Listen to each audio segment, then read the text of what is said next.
يا أيها الذين آمنوا إذا قيل لكم تفسحوا في المجالس فافسحوا يفسح الله لكم وإذا قيل انشزوا فانشزوا يرفع الله الذين آمنوا منكم والذين أوتوا العلم درجات والله بما تعملون خبير.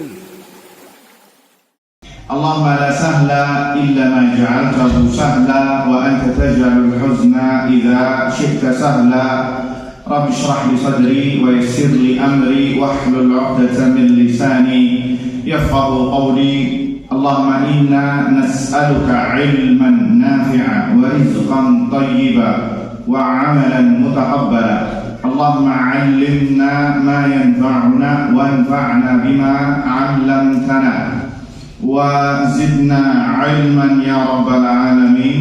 اللهم اهدنا وأهلنا وقومنا إلى صراطك المستقيم. اللهم أصلح لنا شأننا كله ولا تكلنا إلى أنفسنا طرفة أعين ولا حول ولا قوة إلا بالله. أما بعد. Ikhwani wa akhwati fiddin, jamaah salat maghrib yang semoga mendapatkan rahmat Allah subhanahu wa ta'ala. Alhamdulillah, kita panjatkan puji syukur kepada Allah subhanahu wa ta'ala yang telah memberikan kepada kita semua limpahan nikmat dan karunia-Nya, wabil khusus nikmatul iman wa nikmatul Islam, nikmat kesehatan dan kesempatan, sehingga dengan izin Allah subhanahu wa ta'ala kita bisa berkumpul kembali dalam rangka melaksanakan kewajiban yang Allah wajibkan kepada kita. Laksanakan salat maghrib secara berjamaah terkhusus bagi laki-laki, dan kemudian melaksanakan kewajiban lainnya, yakni bertafaqquh fid din, menuntut ilmu agama yang kata Nabi sallallahu alaihi wasallam, talabul ilmi fariidatun ala kulli muslim. Menuntut ilmu agama adalah bagian dari kewajiban seorang muslim masuk dalamnya muslimah. Semoga ini adalah sebagai pertanda Allah menginginkan kebaikan kepada kita semua di dunia dan di akhirat. Allahumma amin. Salawat serta salam kita haturkan kepada Nabi kita Muhammad sallallahu alaihi wasallam, kepada keluarganya, kepada para sahabatnya, dan yang setia di atas sunnahnya hingga hari kiamat kelak. Allahumma amin. Ikhwani fiddin, a'azzani Allah wa iyyakum. Masih melanjutkan kitab Al-Arba'in An-Nawawiyah, 40 hadis pilihan yang dihimpun oleh Al-Imam Abu Zakaria Syarafuddin An-Nawawi atau biasa dikenal dengan Imam Nawawi rahimahullahu ta'ala. Dan pembahasan kita masih di hadis yang ke-35, ya, pembahasan pada bulan yang lampau belum selesai dibahas, ya, karena banyak sekali faedah yang bisa kita petik. Kalau tidak salah kita baru membahas tentang masalah hasad, bahaya hasad, dan resiko-resiko yang didapatkan dari orang yang hasad, kemudian kriteria-kriteria orang yang hasad yang pernah disebutkan, dan disebutkan juga ada hasad yang diperbolehkan. Kita sebutkan secara spesifik pada pertemuan yang lampau. Sebelum melangkah lebih jauh, alangkah baiknya kita baca kembali hadisnya agar bisa mendapatkan arahan, ya, dari apa yang bisa kita ambil dari hadis yang akan kita bahas. Hadis yang ke-35, an Abi Hurairah radhiyallahu taala anhu qala, dari Abu Hurairah radhiyallahu taala anhu meriwayatkan, qala Rasulullah sallallahu alaihi wasallam, Rasulullah sallallahu alaihi wasallam mengatakan, la tahasadu, janganlah kalian saling hasad, wala tanajasu, janganlah kalian bersikap najas, yakni memuji barang dagangan yang berlebihan atau menaikkan tawaran harga padahal tidak bermaksud untuk membelinya. Itu namanya najas yang disebutkan Nabi. Wala tanajasu, jangan kalian bersikap najas. Wala tabaghadu, janganlah kalian saling membenci. Wala tadabaru, janganlah kalian saling membelakangi. Wala yabi' ba'dukum ala bai'i ba'din, janganlah kalian menjual di atas jualan saudara kalian. Wa kunu ibadallahi ikhwana, jadilah kalian hamba Allah yang bersaudara.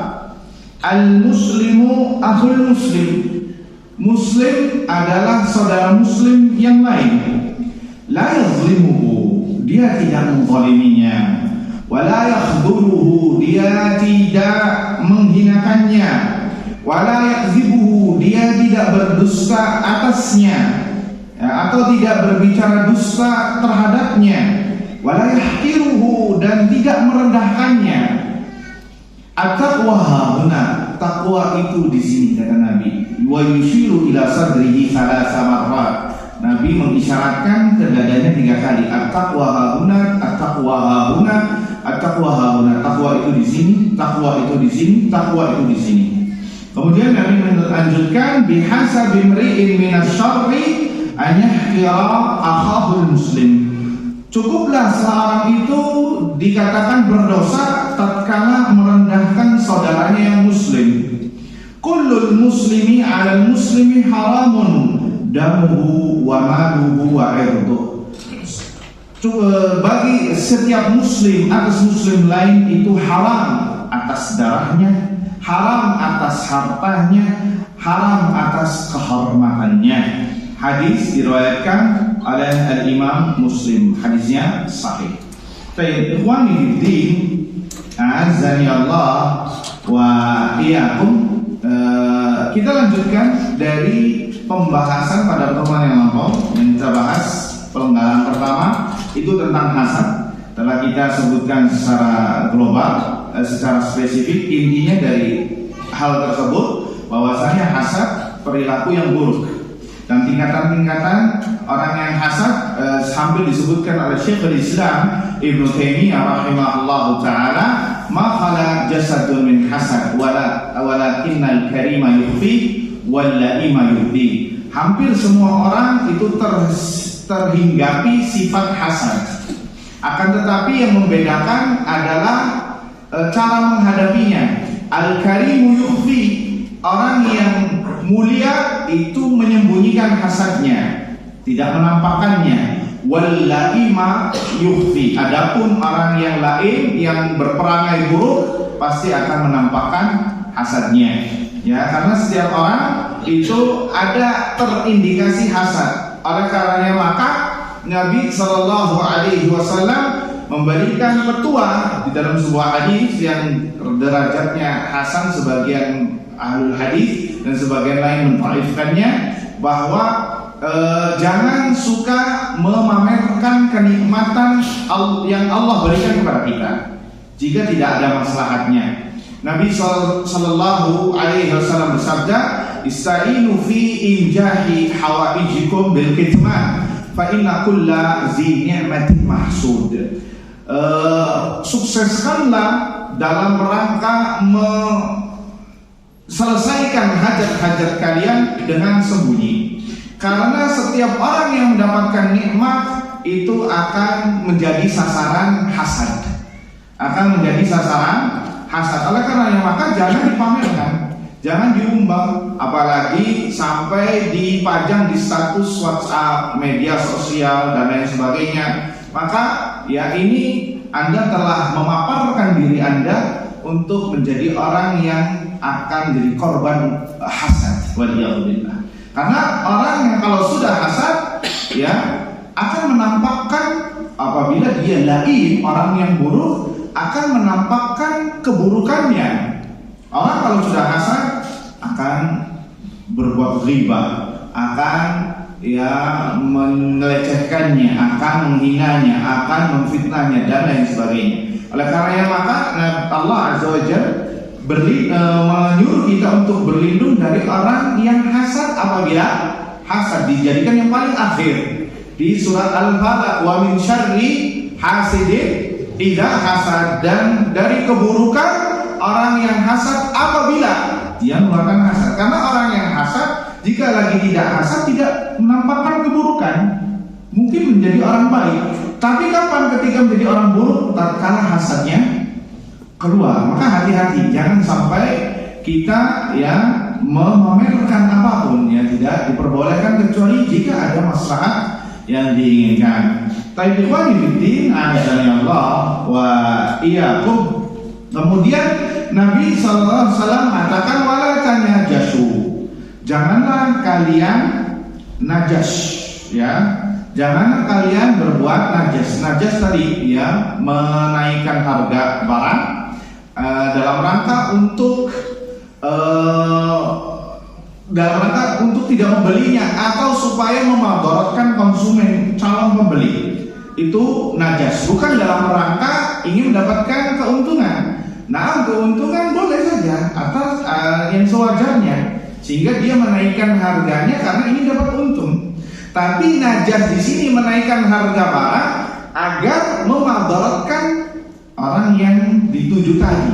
Ini najas, dan ini sebuah praktek kezaliman, ya, tidak diperbolehkan. Kata Syekh Utsaimin rahimahullahu taala, wal munajashatu bil bai'. Yang namanya najas dalam perdagangan adalah an yazida bis sil'ati wa huwa la yuridu syira'ah. Dia menaikkan harga barang tetapi dia tidak ingin membelinya. Misalkan menawar dengan harga yang tinggi misalkan, tapi dia tidak ingin membelinya. La yuridu syira'ah, dia dari konsumen ini. Lakin yuridul idrar, afani dari penjual. Lakin yuridul idrar bil mushtari. Dia melakukan ini dalam rangka untuk memberikan madarat kepada calon pembeli, atau naf'ul bai', atau dalam rangka supaya si penjual tersebut karena dia temannya mendapatkan faedah berkali lipat.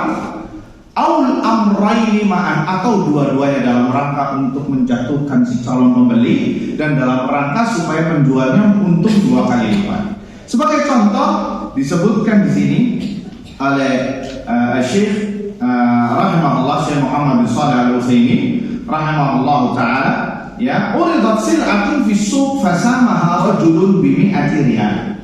Ada sebuah barang di pasar, kemudian ada seorang yang menawarnya dengan 100.000. Ya, di sini pakai real, kita ganti aja dengan rupiah biar lebih paham. Ya, dengan 100.000. Hadzal rajulu sa'id ta'adda alaihi rajulun akhar. Maka ada orang lain selain dari pembeli dan selain dari penjual yang ikut apa? Menawar juga. Ya, waqal bimi'atin wa asyrah. Ya sudah, saya mau beli dengan harga 110.000. Tujuannya apa? Tujuannya al-idrar bihadzal sa'id, untuk memojokkan si calon pembeli tadi yang sudah menawar agar tidak membelinya. Ini ada jenis kezaliman, dan ini namanya najas yang dilarang oleh Nabi Shallallahu Alaihi Wasallam. Nah, tujuan yang seperti ini adalah idrar, ya, memberikan bahaya kepada calon pembeli, atau dalam rangka yang lain seperti yang disebutkan oleh Syekh, rajulun akhar ra'a rajulan yasumu sil'atan wa laysa bainahu wa bainas sa'im syai'. Ada seseorang, ya, melihat orang lain lagi sedang menawar barang, akan tetapi antara orang tersebut dengan orang yang sedang menawar tidak ada permusuhan, tidak ada kedengkian dan lain sebagainya. Akan tetapi lakin sil'ata li shadiqin lahu. Akan tetapi dia tahu penjualnya ini temannya dia. Ya, penjualnya ini adalah temannya dia. Fa arada an yazida min ajli nafsi shadiqihi al-ba'i'.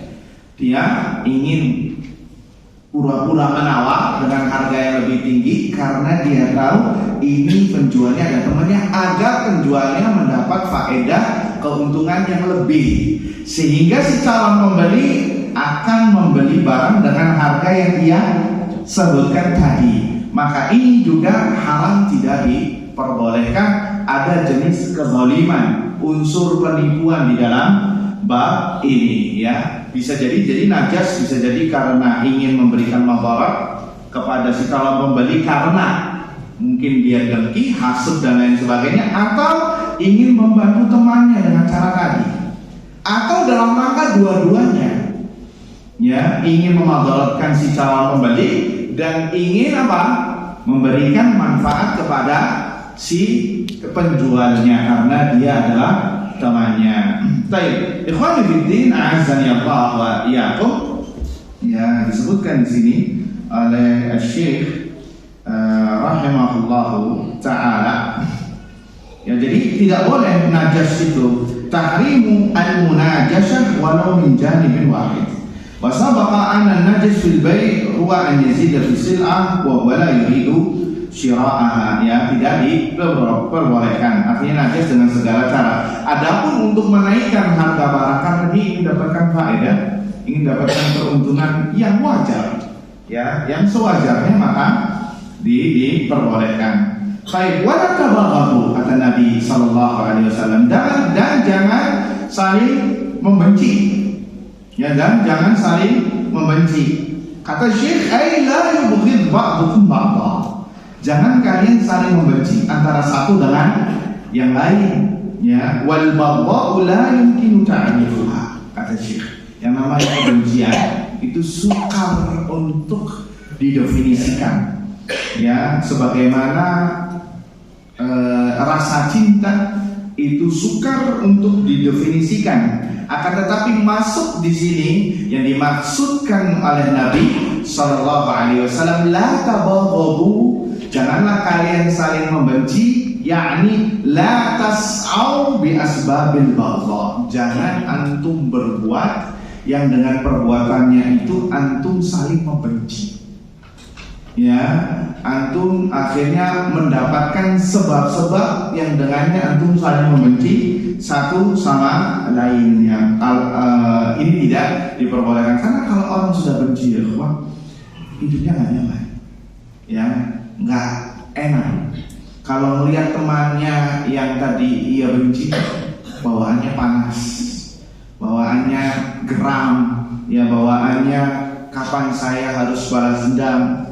Akhirnya timbul keburukan karena apa? Rasa panas yang ada di dalam hatinya. Ya, makanya kalau kita ingin bahagia, ya, ikuti petuah Nabi inilah, tabaghadu. Janganlah kalian saling benci.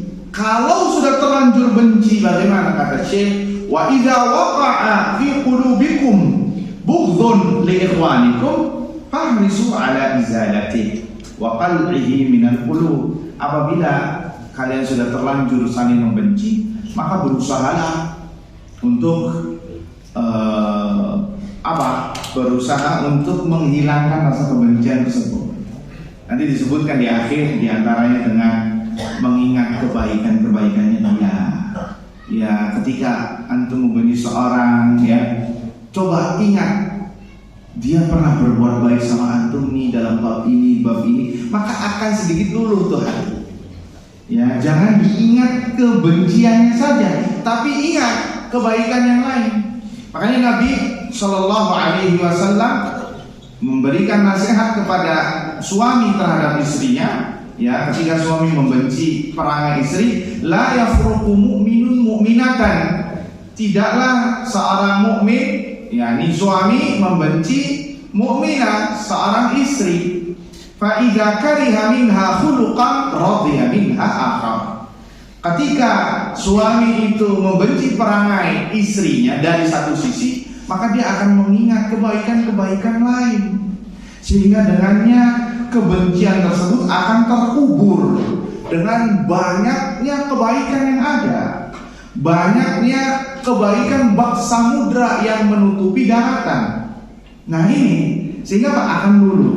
Jadi ketika kita benci sama seorang, pasti di hadapan kita ini mungkin ada yang perangainya seperti Abu Bakar, dan mungkin ada yang perangainya seperti Abu Jahal. Dalam kehidupan seorang pasti di mata dia, ya, ada yang bak seperti Abu Bakar terhadap Nabi SAW, sahabat yang setia, sahabat, istilahnya sekarang apa itu, soulmate. Ya, apa itu soulmate? Teman sejati. Ya, apa berbeda istilahnya? Nggak tahu saya juga, ini asalnya keluar saja ya. Istilahnya teman sejati maksudnya. Ya, atau istilahnya apa tuh Pak? Bestie. Ya. My bro. Ya. Artinya teman sejati pasti ada dalam diri seseorang yang perangainya seperti Abu Bakar kepada Rasul, terhadap dirinya, artinya di mata dia. Dan di satu sisi mungkin ada yang Abu Jahal. Nah ini kalau seperti Abu Jahal ya sulit untuk dicintai ya. Tapi ada orang yang nggak kayak Abu Jahal di mata dia, tapi ya kadang baik, kadang buruk. Ya wajar tuh, namanya manusia. Kita bermuamalah dengan manusia bukan dengan mereka. Kalau kita bermuamalah dengan manusia tapi disandingkannya seperti malaikat nggak boleh salah, ya antum selamanya nggak bakal punya teman, nggak bakal punya teman. Atau sama istri yang itu adalah pasangan hidup antum atau suami ya, pasangan hidup para wanita ya, kalau antum nggak sabar terhadap kesalahan satu sama lain, nggak bakal bisa langgeng rumah tangganya. Banyak di antara nasihat dosen yang masih terekam ya, laula sabru, kalau bukan karena sabar pasti dia tidak akan mempunyai teman. Kalau bukan dengan kesabaran pasti dia tidak akan mempunyai pasangan hidup. Kalau dia tidak bakal sabar pasti dia akan hidup sendirian. Karena yang dihadapi oleh dia adalah manusia yang semisal dengannya. Sebagaimana dia berbuat salah, maka orang lain pun juga berbuat salah. Sebagaimana dia berbuat salah ingin dimaafkan, maka orang lain pun ya ketika berbuat salah ingin dimaafkan juga. Jadi kita harus melihatnya dengan objektif, dengan istilahnya proporsional. Ya, jangan hanya dipandang sebelah mata saja. Giliran kita ingin berbuat salah, kita harus dimengerti. Tapi giliran orang lain yang berbuat salah, mereka yang harus mengerti kita. Ya, nggak mau Ustaz, dianya nggak minta maaf sama saya. Nggak mau Ustaz, dianya nggak datang ke saya. Pengennya apa? Dia yang datang. Kalau nggak mengucapkan salam, ya kalau nggak diucapkan salam dia nggak mau salam, nggak mau tegur sapa dan lain sebagainya. Nah, oleh Nabi SAW ditutup bab yang seperti ini. Wala tabaghdhu, janganlah kalian saling membenci. Akan tetapi jika sudah saling membenci, maka berusahalah untuk mengubur pelan-pelan, tentunya dengan step by step. Seperti yang disebutkan oleh Syekh di sini seperti memberikan hadiah. Nah, Nabi SAW tahadu, salinglah beri hadiah, maka kalian akan saling mencintai. Awas ini jangan dipreteli kemudian kasih ke lawan jenis. Ya, Nabi SAW mengatakan tahabu, saling memberi hadiah, kalian pasti akan mencintai. Saya ngasih hadiah ini kepada anti ya ukhti. Ya, ana uhibbuki billah. Ini bukan ana uhibbuki billah, tapi ana uhibbuki fi syaitan. Ya, ini syahwat ini. Ya, WA ke temannya yang bukan mahramnya siapa? Yukti bangun subuh, tapi ibunya yang satu rumah nggak dibangunin. Ya, ini perangkat setan, hati-hati. Ya, hati-hati. Pertama dengan saling memberi hadiah. Kemudian juga saling mengunjungi, ya. Kemudian tadi mengingat kebaikan dia, apa kebaikan dia selama ini, pasti dia punya kebaikan. Jangan sampai ada satu keburukan langsung menutup semua menutup semua kebaikannya. Yang dengan ini banyak wanita yang masuk neraka gara-gara ketika suaminya melakukan kesalahan, dia langsung mengatakan apa? Ma ra'aitu minka khairan, aku tidak melihat kebaikanmu sama sekali. In ahsanta ilaiha dahran thumma ra'at minka khata'an qalat ma ra'aitu minka khairan. Kalau engkau berbuat baik kepadanya dalam 1 tahun, kemudian ada satu kesalahan sedikit, kemudian wanita ini mengatakan, aku tidak melihat kebaikanmu sama sekali. Ya, biasa dikasih 1 juta, 2 juta, 2 juta, begitu nggak dibilang nggak ada uang, oh berdasar pelit, bakhil, korek, medit, semua lakop buruk keluar semua. Wah, ini nggak peduli, nggak sayang sama istri. Nah, hati-hati, itu bisa termasuk kena ancaman tadi. Karena wanita, sebagaimana yang disebutkan, karena wanita itu, ya, ini sedikit ngerempet wanita, karena apa ini bab yang kita bahas, ya. Wanita cepat masuk surga dan wanita pun juga cepat masuk neraka, tergantung dari amalannya. Wanita masuk surga hanya dengan 5 poin atau 4 poin ya. Idza shamatil mar'atu khamsaha. Idza shamatil mar'atu khamsaha wa shamat syahraha wa ata'at ba'laha ya wa hafizat farjaha qila laha udkhulil jannata min ayyi abwabil jannati syi'ti. Apabila wanita salat 5 waktu, puasa Ramadan, ini berkaitan dengan apa? Hak Allah Azza wa Jalla. Kemudian wa ata'at ba'daha, mentaati suaminya, ini berkaitan dengan hak suami ya. Kebanyakan wanita dia puasa, sholat 5 waktu, sholat sunnah, sholat rawatib ya, sholat qiyamul lail, puasa Ramadan, puasa sunnah, puasa Senin Kamis, ayyamul bid, bahkan puasa Daud. Tapi di sisi lain tidak mentaati suaminya, bahkan suaranya lebih santer daripada suara suaminya. Sebagian wanita suaranya lebih besar daripada toa masjid ya, lebih besar. Kalau ngomong satu RT itu kedengaran ya, waliyahulillah ya. Wa hafizat farjaha, dan menjaga kehormatannya ya. Apa kata Nabi SAW? Qila laha udkhulil jannata min ayyi abwabil jannati syi'ti. Maka dikatakan kepada wanita tadi, masuklah surga dari pintu manapun yang ia mau. Dan cukup dengan apa? 4 poin tadi. Gampang apa tidak masuk surga? Bagi wanita gampang. Tapi masuk nerakanya pun juga gampang. Ancamannya ya, Nabi pernah berkhutbah di khutbah Id ya, kepada para wanita ya. Ya ma'syaran nisa tasaddaqna. Hai para wanita, banyaklah kalian sedekah. Fa inni ra'aitu minkunna aktsara min ahli jannah, min ahli nar. Karena aku melihat kalian mayoritas banyak menjadi penduduk neraka. Ya, waliyahulillah. Akhirnya ada seorang wanita berdiri yang pipinya merah. 5 ya Rasulullah. Kenapa ya Rasul? Wanita banyak masuk neraka. Qal li'anna kunna tughfirna la'na wa takfurna ashir. Karena kalian suka mengumpat, dikit-dikit mencela, dikit-dikit mencela, dikit-dikit celah. Kalau sudah nggak suka langsung keluar semua. Kebun binatang juga keluar, atau binatang yang nggak ada di kebun binatang dikeluarkan ya, semua. Kalau orang wanita kalau sudah nggak suka itu bukan di blacklist lagi ya, lebih dari blacklist. Kemudian kami suka mengumpat, ini tabiat awal umum wanita secara umum ya, kecuali yang Allah berikan rahmat. Wa takfurna al-ashir, dan mengkufuri kebaikan suami. Ya, suami berbuat salah langsung jedar. Maka dengan sebab ini banyak wanita yang masuk neraka. Hati-hati ya. Jadi mereka bisa gampang masuk surga dan juga bisa masuk neraka ya. Begitu juga ya, laki-laki sama ya. Masuk surga bisa ya, masuk neraka pun juga gampang ya. Apalagi suami adalah pemimpin rumah tangga ya. Kalau nggak benar pimpinannya, hati-hati dengan kepemimpinan itu bisa menjadi sebab dia masuk neraka. Waliyahulillah. Dan semua di antara kita adalah pemimpin, wabil khusus pemimpin di rumah tangganya. Kullukum ra'in wa kullukum mas'ulun an ra'iyati. Setiap dari kalian adalah pemimpin dan kalian akan dimintai pertanggungjawabannya di hadapan Allah tentang apa yang kalian pimpin nanti.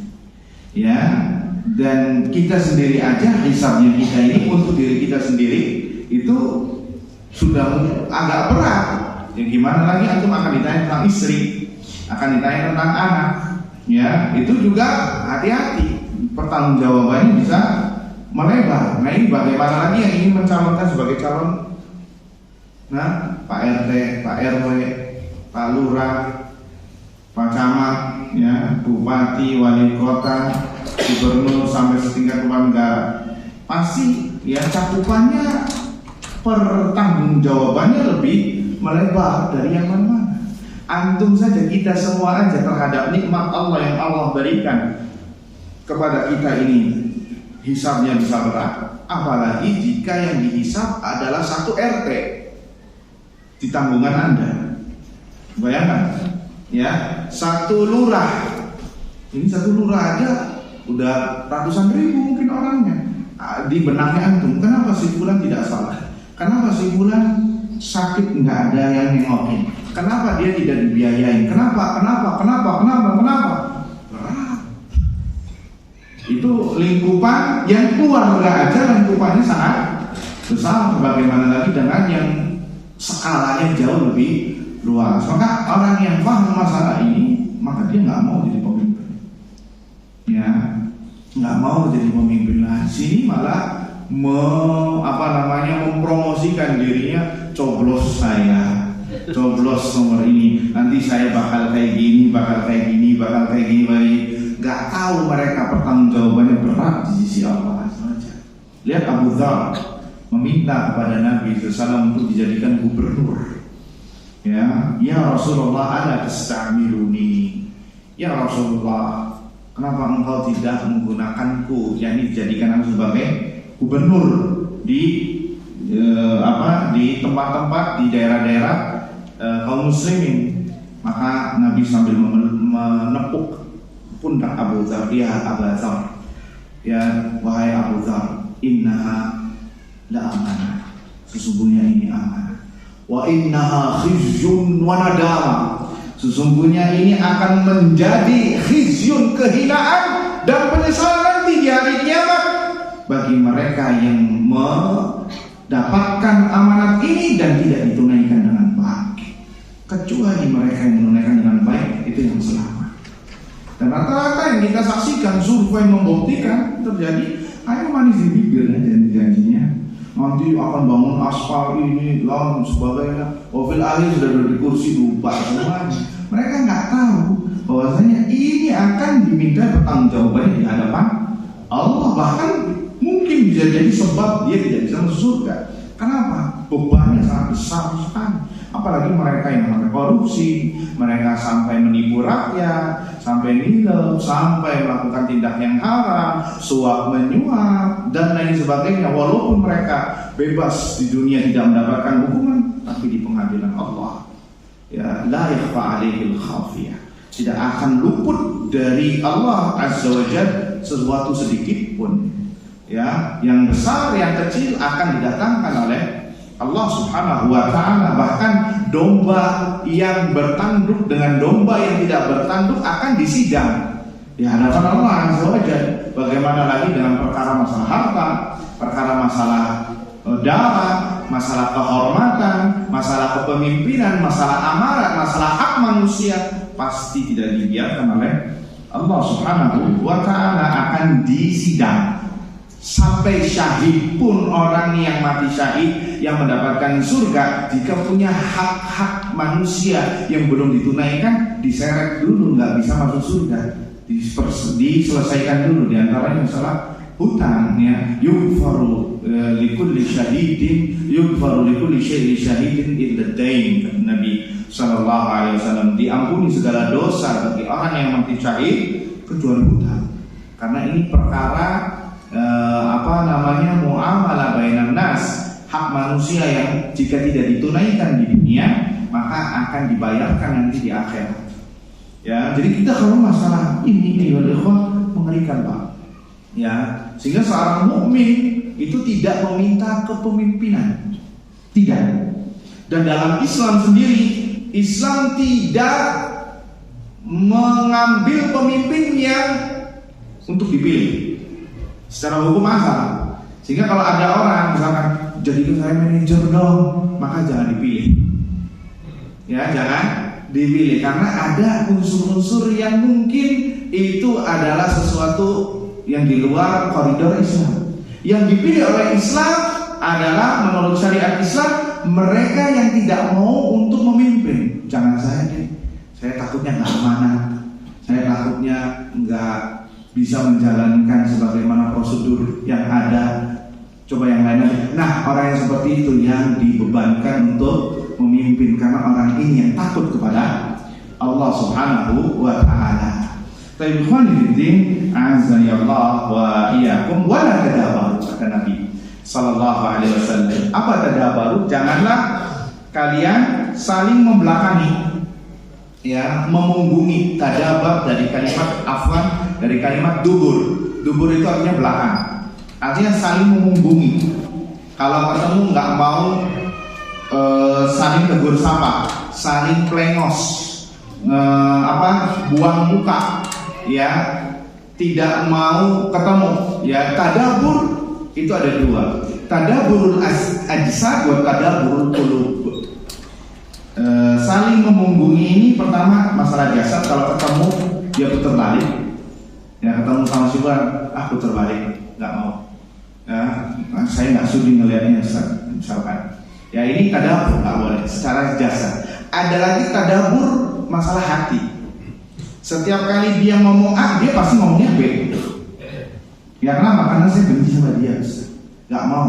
Pokoknya dia ngomong apa, saya bakal ngomong yang sebaliknya. Ini juga tadabur. Ini juga saling membelakangi dan tidak diperbolehkan. Wala yabi' ba'dukum 'ala bai'i ba'din. Jangan menjual, ya, jualan saudaranya. Ya, menjual saudaranya. Seperti contohnya, dan ini bisa terjadi bagi pembeli kepada pembeli dan kepada penjual. Misal, jika ada orang, ya, si Umar membeli dagangan si Khalid, ya, baju misalkan harganya 100.000.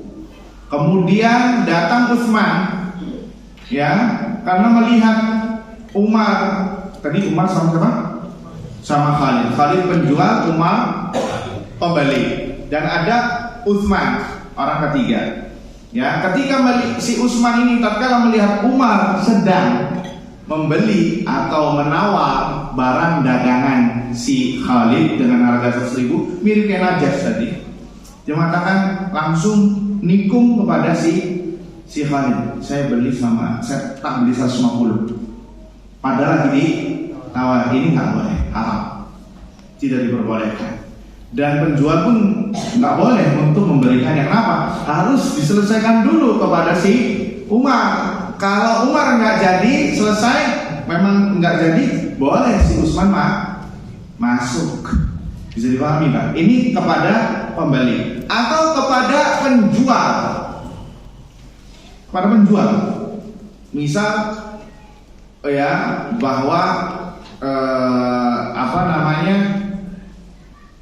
gimana ya? Kalau bagi penjual ini, kalau tadi kepada pembeli, ini datangnya kepada penjual agar si pembeli nggak jadi, ya. Atau dia ngomong kepada si pembelinya, ente jangan beli sama si Khalid, beli aja sama Ana.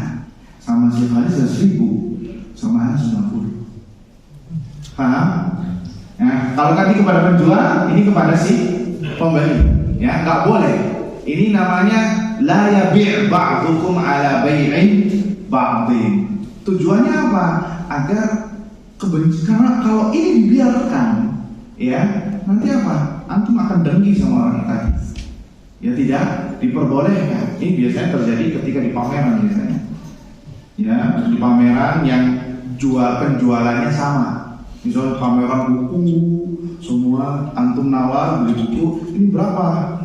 Oh, ini 50.000. Ya, ini pernah terjadi sama saya, beli kitab, kemudian dibisikin, di anak 40.000. Ke standnya anak aja. Nah, ini nggak boleh, haram seperti ini, nggak berkah nantinya. Ya, hati-hati. Antum kalau tahu kemudian mengiyakan, bisa jadi nanti pembeliannya nggak berkah. Entah itu apapun itu, ya, tidak diperbolehkan. Ikhwan fillah azani Allah, ya, pun masuk di dalamnya juga masalah meminang. Itu sama, ya, tidak diperbolehkan. Ada si Umar meminang anaknya si Khalid, ya. Kemudian Utsman tahu, ini sebagai contoh aja, bukan karena para sahabat, ini sebagai contoh saya di pikiran saya namanya, ya. Kemudian Utsman tahu bahwasanya Umar sedang mau meminang atau telah meminang anaknya si Khalid. Utsman datang ke Khalid, jelek-jelekin si Umar. Umar nih nggak sholat, Umar nih kayak gini, Umar nih segala macam akhlaknya.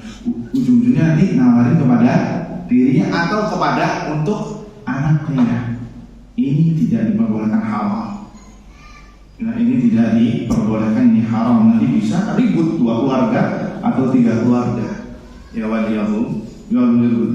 Islam adalah agama yang sangat menomorsatukan masalah adab dalam bersosial. Karena kita semua bersosial, kita hidup tidak sendirian, Pak. Hatta seberapapun orang kaya, pasti dia akan membutuhkan orang lain. Ya, karena kita akan bermuamalah sama orang lain. Jangan sampai orang lain gak nyaman dengan kita dan kitanya pun gak nyaman sama orang lain. Ini pentingnya Islam di sini. Agama lain mana ada yang bisa mengatur sampai sedemikian rupa. Wa kunu ibadallahi ikhwana, dan jadilah kalian hamba-hamba Allah yang bersaudara. Ya, muslim dengan muslim lain itu saudara. Innamal mu'minuna ikhwatun. Sesungguhnya kaum mukminin semuanya adalah saudara. Bahkan persaudaraan Islam itu melebihi saudara kandung. Lebih kuat, ya, lebih kuat dari persaudaraan saudara kandung. Kenapa? Saudara kandung kalau dia murtad nggak dapat warisan, Pak. Ya, kalau dia mati nggak boleh disolatkan, nggak boleh dimohonkan ampun, ya, nggak boleh dikafani, nggak boleh dimakamkan di kuburan kaum muslim, nggak boleh disolatkan, tuh lihat, ya, bahkan harus membencinya, ya, harus membencinya. Lihat Antum surah Al-Mujadalah di ayat terakhir. Tapi kalau ada seorang dari nun jauh di sana yang bukan satu bangsa dengan kita, kemudian mengikrarkan keislamannya, maka dia saudara kita. Karena al-muslim haqqul muslim ala muslim sitt. Karena muslim antara satu dan muslim lain mempunyai hak yang harus ditunaikan. Apabila kalian bertemu mengucapkan salam, apabila dia bersin kemudian mengucapkan alhamdulillah, fashamidhu, katakanlah rahimakallah. Dengan syarat dia mengucapkan alhamdulillah. Ini ada dengan syarat mengucapkan alhamdulillah. Kalau dia tidak mengucapkan alhamdulillah, dikatakan rahimakallah? Tidak. Ya. Terus apabila dia sakit ditengok, kalau dia meninggal maka diiringi jenazahnya. Ini hak muslim atas muslim lain. Atas lainnya ada 5 atau 6. Nah, kalau saudara kita, jika dia tidak satu agama dengan kita, maka poin-poin tadi gugur. Bahkan wajib untuk dimusuhi secara keyakinan, bukan secara muamalah. Tuh lihat, ya, nggak boleh dimohonkan ampun kalau dia meninggal. Hatta itu orang tua kita. Lihat Nabi SAW meminta izin untuk mendoakan ibunya, ya, tidak diizinkan sama Allah SWT, tapi diizinkan untuk ziarah kubur saja. Tuh lihat, ya, begitu juga pamannya dimohonkan izin Abu Talib agar diampuni. Datanglah firman Allah SWT yang menegur Nabi SAW, ya, maka lin nabiyyi an yastaghfira, tidaklah pantas bagi seorang nabi dan orang-orang yang beriman memohonkan ampun kepada orang-orang kafir yang sudah jelas mereka masuk neraka. Ya, nggak diperbolehkan walaupun itu adalah saudara kandung sendiri. Sehingga kata para ulama, ukhuwatul Islam, persaudaraan, tali persaudaraan Islam itu lebih kuat daripada tali persaudaraan kandung.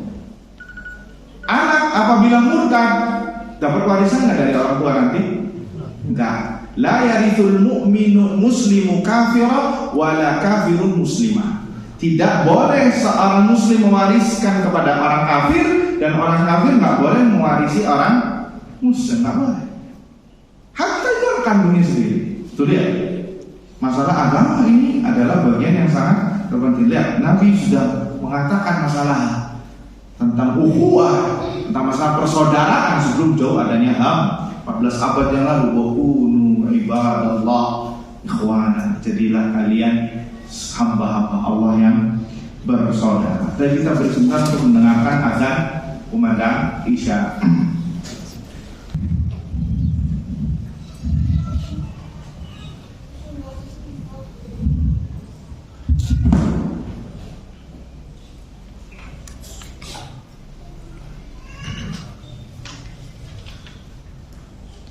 Baik, ikhwani din azanillah wa iyyakum.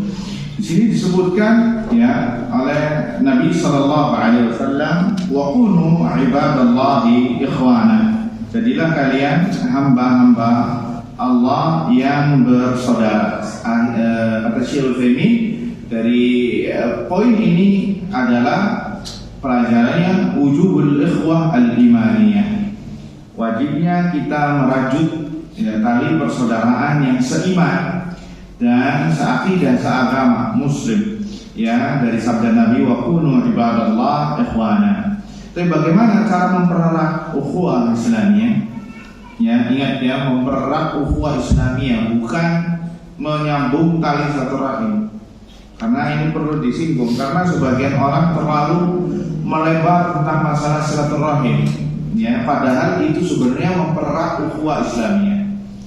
Silaturahim dalam bahasa Arab itu diambil dari bahasa Arab, silah dan rahim.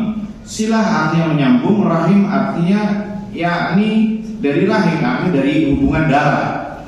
Artinya seorang dikatakan silaturahim apabila menyambung tentang orang yang sedarah dengannya, ya, entah itu hubungan keluarga, ya, kerabat, ayah, ibu, anak, ponakan, paman, bibi, kakek, nenek, ya, sepupu, ya, itu adalah rahimnya dia. Sehingga ketika antum mengunjunginya atau berbuat baik kepadanya, ya, menyambung hubungan, maka ditulis silaturahim. Sebagian orang enggak, Pak, saya mau silaturahim ke rumah bapak, baru kenalnya di Masjid Istiqomah, di kajian misalkan, kenalan, nanti saya mau silaturahim ya bapak ya. Nah, ini masuk nggak dalam kategori silaturahim? Tidak, nggak masuk. Kalau bukan ada hubungan darah, ini penting untuk dibahas. Kenapa? Karena nanti akan menyambung ke masalah fadilah, keutamaan, pahala orang yang menyambung silaturahim. Barang siapa yang akan diberkahi umurnya dan diluaskan, dilapangkan rezekinya, falyasil rahimah, maka hendaknya dia menyambung tali silaturahim. Sebagian orang melebar, ketemu di pasar, ya udah nanti silaturahimnya ke rumah bapak. Enggak, itu namanya ukhuwah Islamiyah, mempererat ukhuwah Islamiyah, dan ini wajib hukumnya, ya, mempererat ukhuwah Islamiyah. Bagaimana cara mempererat ukhuwah Islamiyah? Tadi sebenarnya sudah disinggung. Yang pertama adalah dengan menepis atau menjauhi segala pemikiran atau su'udzon atau keburukan yang ada pada orang tersebut, ya, dengan cara menguburnya. Kalau dia berbuat salah, dimaafkan, ya, dan menyebutkan kebaikannya. Maka dengan seperti itu bisa dia saling berkasih sayang sama kaum muslimin. Kemudian juga dengan memberikan hadiah, karena hadiah bisa melenyapkan keburukan dan akan melahirkan cinta dan kasih sayang. Di antaranya juga sering berkumpul dalam satu ibadah seperti salat berjamaah 5 waktu. Antum perhatikan, orang yang suka salat berjamaah 5 waktu itu hubungan sosialnya jauh lebih baik ketimbang mereka yang salatnya di rumah. Ya, kenapa? Dia ada satu persatuan yang menyatukan dia dalam satu momen, yaitu sholat. Sering ketemu. Akhirnya apa? Ketika misal salah satunya absen, akan ditanya, antum kemana? Tadi kok sholat maghrib nggak ada? Kayak sudah seperti saudara. Ya, ketika sakit akan dikunjungi. Satu masjid datang ke rumahnya. Kenapa? Merasa dia ini adalah anggota keluarganya. Tuh lihat, ini dari apa? Kata Syekh, izima ala ibadat, sering berkumpul dalam masalah ibadah seperti sholat berjamaah, ya, kemudian Jum'ah, hari raya Id, kumpul, ada momen Id, ya, saling ketemu, berpelukan, ya, ketika Id, ya, mengucapkan salam, mengucapkan selamat, saling mengucapkan selamat kalau ada kenikmatan. Maka yang seperti ini akan mempererat ukhuwah Islamiyah. Mengucapkan salam itu juga sama. Di zaman kita kalau mengucapkan salam sama orang yang nggak kenal, dibilang, oh ini kayaknya modus, oh ini kayaknya hati-hati nih, dia mau hipnotis nih, ya. Padahal mengucapkan salam itu kepada yang dikenal dan yang tidak dikenal. Nabi SAW mengatakan di antara tanda hari kiamat, mengucapkan salam hanya kepada orang yang dikenal saja. Kepada orang yang dikenal saja. Kalau yang nggak dikenal, ya nggak bakal mengucapin salam. Khonibuddin azani Allah wa iyyakum. Kemudian di antara faedah lainnya yang disebutkan Nabi SAW bahwa ya al-muslim 'alal muslim haram, bagi muslim dan muslim lainnya itu haram menumpahkan darahnya, haram untuk mengusik tentang masalah hartanya, haram tentang masalah kehormatannya, ya kehormatannya. Ustaz, berarti di sini hanya disebutkan muslim, berarti kafir boleh? Lah, sama. Kafir juga tidak diperbolehkan. Tapi di sini Nabi sedang mengatakan konteksnya muslim. Jika seorang kafir saja tidak diperbolehkan, apalagi seorang muslim. Kafir di sini kafir yang tidak memerangi. Ya, antum nggak boleh mengganggu tetangga antum yang Nasrani misalnya. Ya, mengusik ketenangan mereka, boleh tidak? Nggak boleh, haram. Bahkan jangan, haram baginya. Dalam sebuah hadis disebut man qatala mu'ahadan lam yarah raihatal jannah. Kata Nabi SAW, barang siapa yang membunuh seorang kafir mu'ahad yang tidak memerangi, ya, maka haram baginya mencium bau surga. Jadi bau surganya aja tidak tercium, bagaimana lagi bisa dia masuk surga? Ini kafir. Gimana lagi jika seorang muslim yang ditumpahkan darahnya, yang kehormatannya terkoyak, yang hartanya ditilep, ya, ditipu, ya, hati-hati. Ya, seorang kafir saja kalau dia terzalimi kemudian berdoa, doanya mustajab. Ya, walau kana kafira wattaqi da'watal mazlum fa innaha laysa bainaha wa bainallahi hijab, kata Nabi SAW. Takutlah kalian terhadap doanya orang yang terzalimi, karena doanya orang terzalimi tidak ada perantara antara dia dengan Allah, tebus langsung.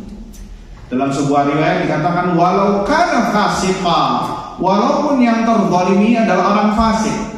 Dalam riwayat disebutkan walau kana kafira, walaupun yang terzalimi adalah orang kafir. Sehingga dalam konteks ini haram bagi kita untuk berbuat zalim kepada manusia secara umum, apalagi orang yang seagama dengan kita, seakidah, ya, seagama, seislam, maka dosanya besar. Maka dari sini disiap haram masa ini kaidah haram bagi seorang muslim atas muslim lain masalah darah, pertumpahan darah, tidak boleh membunuhnya, haram. Tidak boleh tentang mengutak-utik masalah hartanya, tidak boleh, apapun alasannya, dengan cara yang tidak benar, menipukah atau menilekah ataupun berbohong atasnya, ini tidak diperbolehkan. Dan haram baginya untuk mengoyak-ngoyak masalah kehormatannya, di antaranya ghibah, ya, di antaranya berghibah, ini nggak boleh. Ini bagian dari ya memakan bangkai sesama kaum muslimin, memakan bangkai saudaranya ya, muslim, haram. Ya, Allah menamakan orang yang berbuat ghibah seakan-akan sedang makan daging saudaranya. Apalagi orang yang dighibahi ini adalah orang yang sudah mati. Ini lebih buruk. Gimana dia bisa minta maaf? Ya, dan dosa ghibah tidak diampuni oleh Allah kecuali pelakunya harus apa? Meminta maaf kepada yang dighibahi. Iya benar. Nah, bagaimana kalau yang dighibahi ini orangnya sudah mati?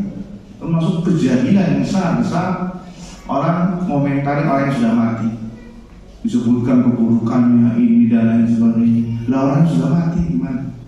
Maka tidak ada lain kecuali ditagih nanti di hari kiamat. Hati-hati, ghibah ini banyak sekali kita yang terperosok dalamnya. Kita mungkin nggak mau bunuh, kita mungkin nggak berzina, kita mungkin nggak minum khamr, kita mungkin tidak melakukan perbuatan-perbuatan yang sangat hina sekali. Tapi kita banyak lisan kita ngelos, ngomongin orang, ya, ngerasani orang. Hati-hati, bisa jadi nanti kebaikannya kita digerogoti, sehingga yang seharusnya masuk surga ini tertahan, bisa jadi mampir dulu neraka. Kata para ulama, kebanyakan orang yang bertauhid masuk neraka disebabkan dosa lisan, yaitu ghibah. Nah, masalah dosa-dosa sama hamba. Apalagi yang digibahinya adalah misalkan pemimpin. Nah ini hati-hati. Kebanyakan kita hati-hati ngomong kepada tetangganya, jangan ngomong riba, tapi giliran presiden digibahi mati-matian. Padahal presidennya muslim, padahal penguasanya muslim. Apa artinya riba? Zikruka akhaka bima yakrah. Engkau menyebutkan tentang keburukan saudaramu terhadap apa yang dia benci. Itu sudah dikatakan apa? Riba. Apa yang dia benci jika ia dengar, maka itu adalah riba. Berarti ya, dulu kami pernah bertanya sama dosen Syekh Ibrahim Ruhaili. Jadi dulu ketika di kuliah, kita ini boleh pilih dosen di websitenya kampus. Ya, ini kadang kita saling tanya, ini dosen ini di mana? Tanya sama kakak kelas. Ada yang ngomong, oh dosennya killer, dosennya bakhil sama nilai. Kan kita butuh informasi kayak gini. Agar apa? Bisa di blacklist, ganti dengan dosen lain. Itu boleh. Kita kayak gitu, artinya pilih. Akhirnya kita sampaikan kepada sih, gimana kalau kita ingin tahu informasi tentang masalah dosen, bahwasanya dosen ini memang killer. Boleh nggak kita ngomong killer? Apakah dikatakan sebagai riba? Dinyatakan sebagai riba? Maka jawaban Syekh, na'am, iya itu riba. Karena apabila dia mendengar dia dikatakan killer, dia nggak ridho, maka itu adalah apa? Riba. Seharusnya jangan ngomong killer, tapi ngomong hadza al-mudarris dhabit.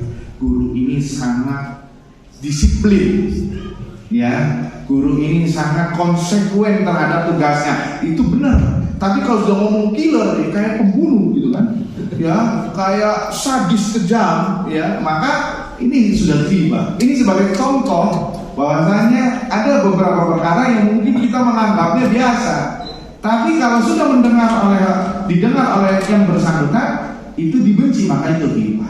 Dan riba itu namanya disebutkan ketika orangnya nggak ada. Itu riba. Kalau disebutkan di hadapannya itu bukan riba, tapi mencela. Bisa pahami? Mencela. Dan mencela juga termasuk perbuatan yang diharamkan. Ya, mencela saudara muslim, ya, penguasa digibahi. Yang lebih buruknya lagi dia mencela ahlu ilm, para ulama. Hati-hati.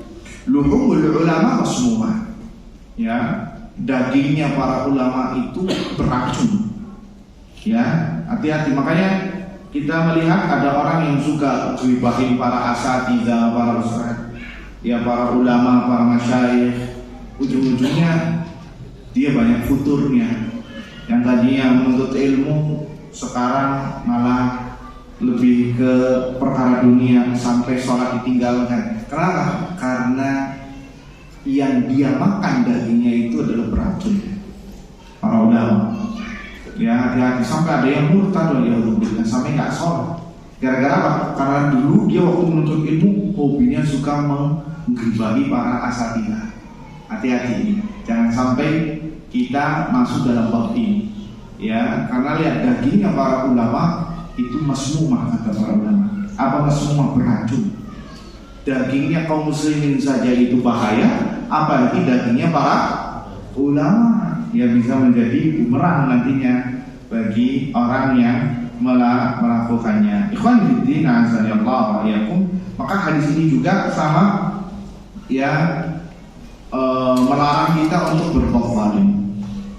Karena kezaliman adalah kegelapan pada hari kiamat yang kelak nanti akan dimintai qisas sebelum masuk surga.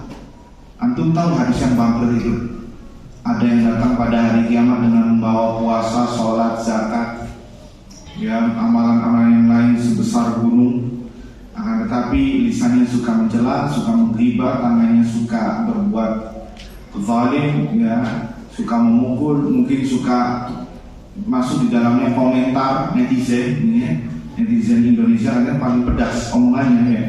Suka menyinggung, hati-hati, itu juga akan dihisab nanti, ya. Apalagi yang dikritiki adalah seorang muslim, ya, memukul, membunuh, menilap, korupsi, maka nanti hitung-hitungannya di hari kiamat. Nanti kebaikan yang selama ini ia bawa, amal saleh yang ia bawa, akan ia transferkan kepada orang yang dulu ia zalimi di dunia. Ya, yang ia zalimi di dunia. Nanti akan dibagi-bagikan. Kalau kebaikannya habis, sedangkan pengadilan masih berlangsung, maka keburukan orang yang dizalimi akan ditransferkan kepada orang tersebut, sehingga dia akan menanggung bebannya dan dengannya dia akan diseret ke dalam api neraka. Waliyahzubillah. Inilah definisi orang yang bangkrut. Waliyahzubillah. Maka nasihat besar pribadi dan antum semua bahwa selain kita fokus terhadap agar amalan diterima dengan ikhlas serta mutaba'ah mengikuti sunnah Nabi SAW, ada satu poin juga yang sangat penting, hendaknya kita menjaga amalan kita, yaitu apa? Dengan tidak melakukan perbuatan zalim, apapun dengan berbagai jenisnya. Karena dengan sebab itu, kalau antum tidak meminta maaf kepada korbannya di dunia, maka akan ditagih nanti di pengadilan Allah Subhanahu wa Ta'ala. Maka penyesalan jauh lebih nyesek ketimbang di dunia. Ya, jauh lebih nyesek. Antum sudah benci sama orang itu di dunia, sudah dilaknat-laknat, dimaki-maki, nanti di akhirat antum dipaksa untuk ngasih hadiah kepada orang yang dulu antum benci. Ini nyeseknya bisa 2-3 kali. Hati-hati. Dan di sana hasanah kebaikan itu ibarat harta di dunia, bahkan lebih dari itu semua.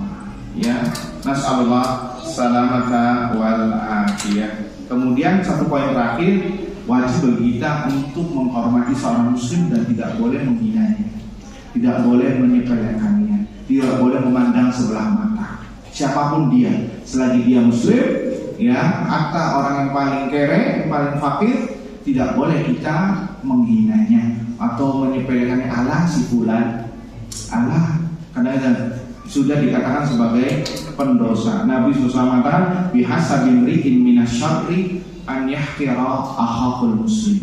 Cukuplah seorang dikatakan pendosa tatkala dia menyepelekan seorang muslim. Hati-hati. Terkadang kita sudah tahu diuji oleh Allah dengan apa? Kita sudah tahu ini fulan punya aib dan antum tahu. Akhirnya apa? Itu akan merembet kemana? Karena antum tahu kartunya dia, sehingga kalau dia ngomong kurang diladeni. Kalau ngomong di majelis atau di grup sering diselak. Hati-hati. Ini sudah bagian dari perbuatan dosa. Nggak boleh. Selagi dia muslim, maka wajib kita hormati, kita jaga, ya, karena hak muslim ada pada diri muslim lainnya yang nanti akan ada pertanggungjawabannya di depan Allah. Hatta seorang kafir pun, jika dia adalah orang yang baik kepada kita, maka perlu untuk kita, ya, hormati secara manusia, bukan karena dia agama dalam bab dunia. Ya, dia tetangga, misalkan dia punya hak tetangga atas kita semua, wajib untuk kita hormati karena dia tetangga, misalkan. Bagaimana lagi jika itu adalah seorang muslim jauh lebih baik dan lebih afdal, lebih mulia daripada seorang kafir. Semoga apa yang disampaikan bermanfaat untuk kita semua dan bisa kita amalkan dalam kehidupan sehari-hari kita. Kita cukupkan dengan doa kafaratul majlis. Subhanallahumma wa bihamdika asyhadu an la ilaha illa anta astaghfiruka wa atubu ilaik.